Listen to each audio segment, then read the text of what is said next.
I found myself 200 pounds heavier over a 4-year period after a bad breakup and my best friend dying.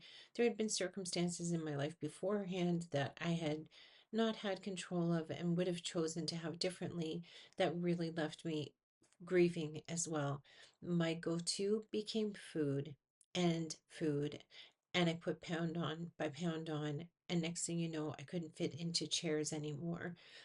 By the time 2022 came, I was 350 pounds. Here's my story to tell you about how I gained it and how I lost it, and to tell you how you too can lose some serious weight if you're looking to do so. So, after gaining all of that weight, I had tried diet after diet. I had tried so many different things and decided that diets just were not working for me. I'd lose a few pounds, but then I'd come back and eat moderately and put more weight on than I had started with. Dieting was just not my thing, which left me with no answers. Until one day my daughter came to me and reminded me that I have two beautiful grandchildren to live for. I had been diagnosed with a very serious heart condition, and it was not a pretty outcome. So that very day, I went and looked up some online support groups. I joined. I also realized I had to do a complete mindset shift. I went from thinking, oh, I have to eat. I need to order this. I need to get this in my mouth. I stopped thinking that way and said, no, you can't do that. You can't think that way. But what was the difference? What made me successful? What is it that took me from I have to eat, I need to eat, I can't live without eating, I can't live without my food, to hey, this is okay. It's going to work. I don't have to comfort myself with food. It's not that the things that I had that I was dealing with emotionally went away, because they didn't. And if anything, I felt more worse off because I was vulnerable without the food. So I had to replace the food with strategies that would make me feel the same way I wanted to feel from the food. I wanted to feel comforted, so I sought out other ways of seeking that comfort. I wanted to feel emotionally safe, so I found ways to make my negative emotions feel safe and positive and released.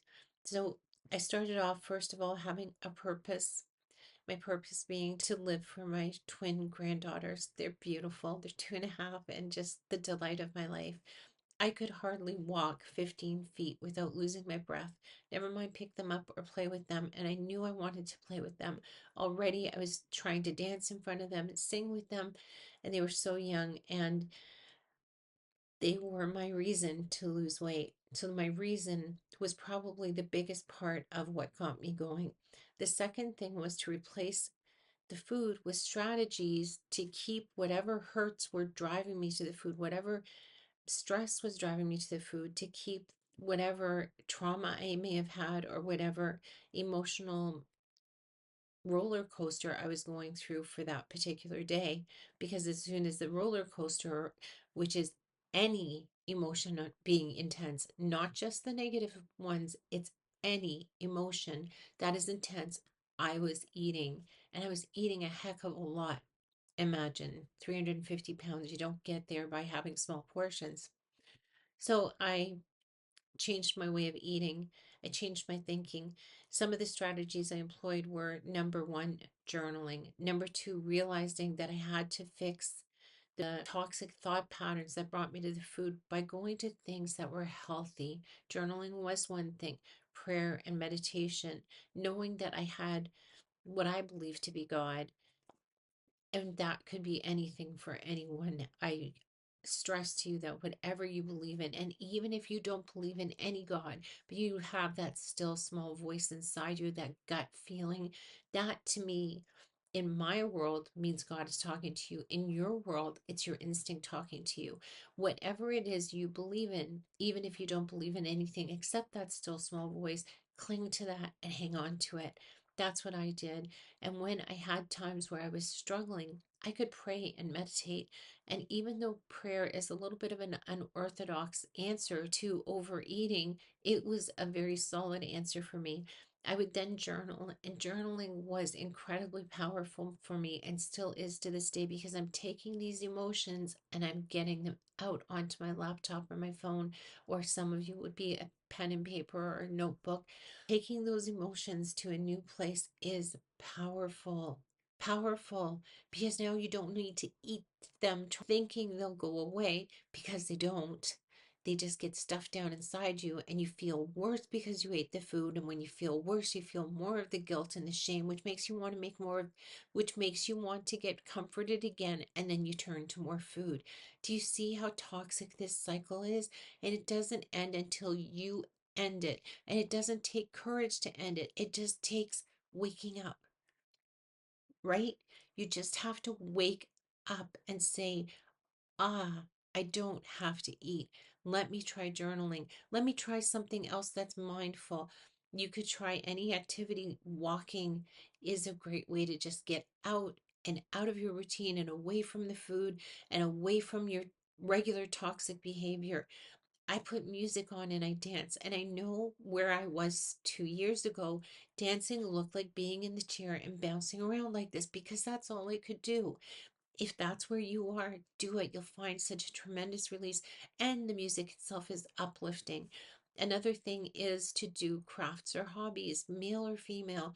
You can do things with your hands and keep yourself busy. I love logic puzzles. I would do logic puzzles. How about this? Try learning a new language. It will fill your head with something other than food. Learning languages is a really powerful getting away from eating for comfort. Instead, you think, oh, I'm going to go and I'm going to focus on learning this language. Your head is suddenly forgetting about the food, and you're full of, oh, I know these 5 new words. Oh, I remember those words I was learning. It could be crafts such as knitting, crocheting, whittling, whatever you do with your time, do it. It will take your mind and your focus away from the food. And in the meantime, when you're doing things like prayer and meditation and journaling, you're actually giving yourself a release of those emotions. And you're going to find yourself gaining perspective, the perspective on how harmful these feelings have been because of the behavior you had with your food, because of the relationship you had with food. Now, if you change your food and eating habits to something simple, easy to do, and clean, so for me, that looked like the simplest thing in the world. I cut out sugar, I cut out flour, stopped binging, drank 2 liters of water a day, stopped having 3 portions, and changed my portions from portions to portions. That is my eating plan. It's simple and it works. 3 meals a day. Snacks, I'm iffy about, but I expend a lot of energy during the day. So if I'm watching my grandchildren for 6 hours, and I'm going to the gym for 2 hours, and I'm running around taking them on walks and doing a lot at home, I will have a little snack of blueberries or carrot sticks or cucumbers or yogurt, a small snack. 3 meals a day, small snack, 2 liters of water a day. It's that easy. Now I know what you're saying. You're saying, I can't do that. I can't leave my sugar behind. Yes, you can. Yes, you can. I was a sugar addict. I had copious amounts of sugar in everything I had. My coffee, which I have start off with every morning, went from 3 spoons of sugar to zero overnight. Did I like it the first time I drank it? No. Did I like it the second time? No. Do I like it now? Yeah, I enjoy it. And I've had sugar since then, just out of curiosity in my coffee once. And yeah, I swallowed it. I was like, oh, that's the flavor. I missed that. But after I swallowed, there was this terrible chemical taste in my mouth and I hated it. So I'm really thankful that I got rid of these foods. I think that's enough to get you going in the right direction. And I have more videos coming out to say what you do when you take that first step. How do you get yourself to the point where you're doing that first step? I have it coming. So keep watching, keep asking questions, keep commenting, subscribe, and hit like, and let me know you like what you're hearing. And I'll be back soon with more inspiration and hope for your own weight loss journey. We can do this together.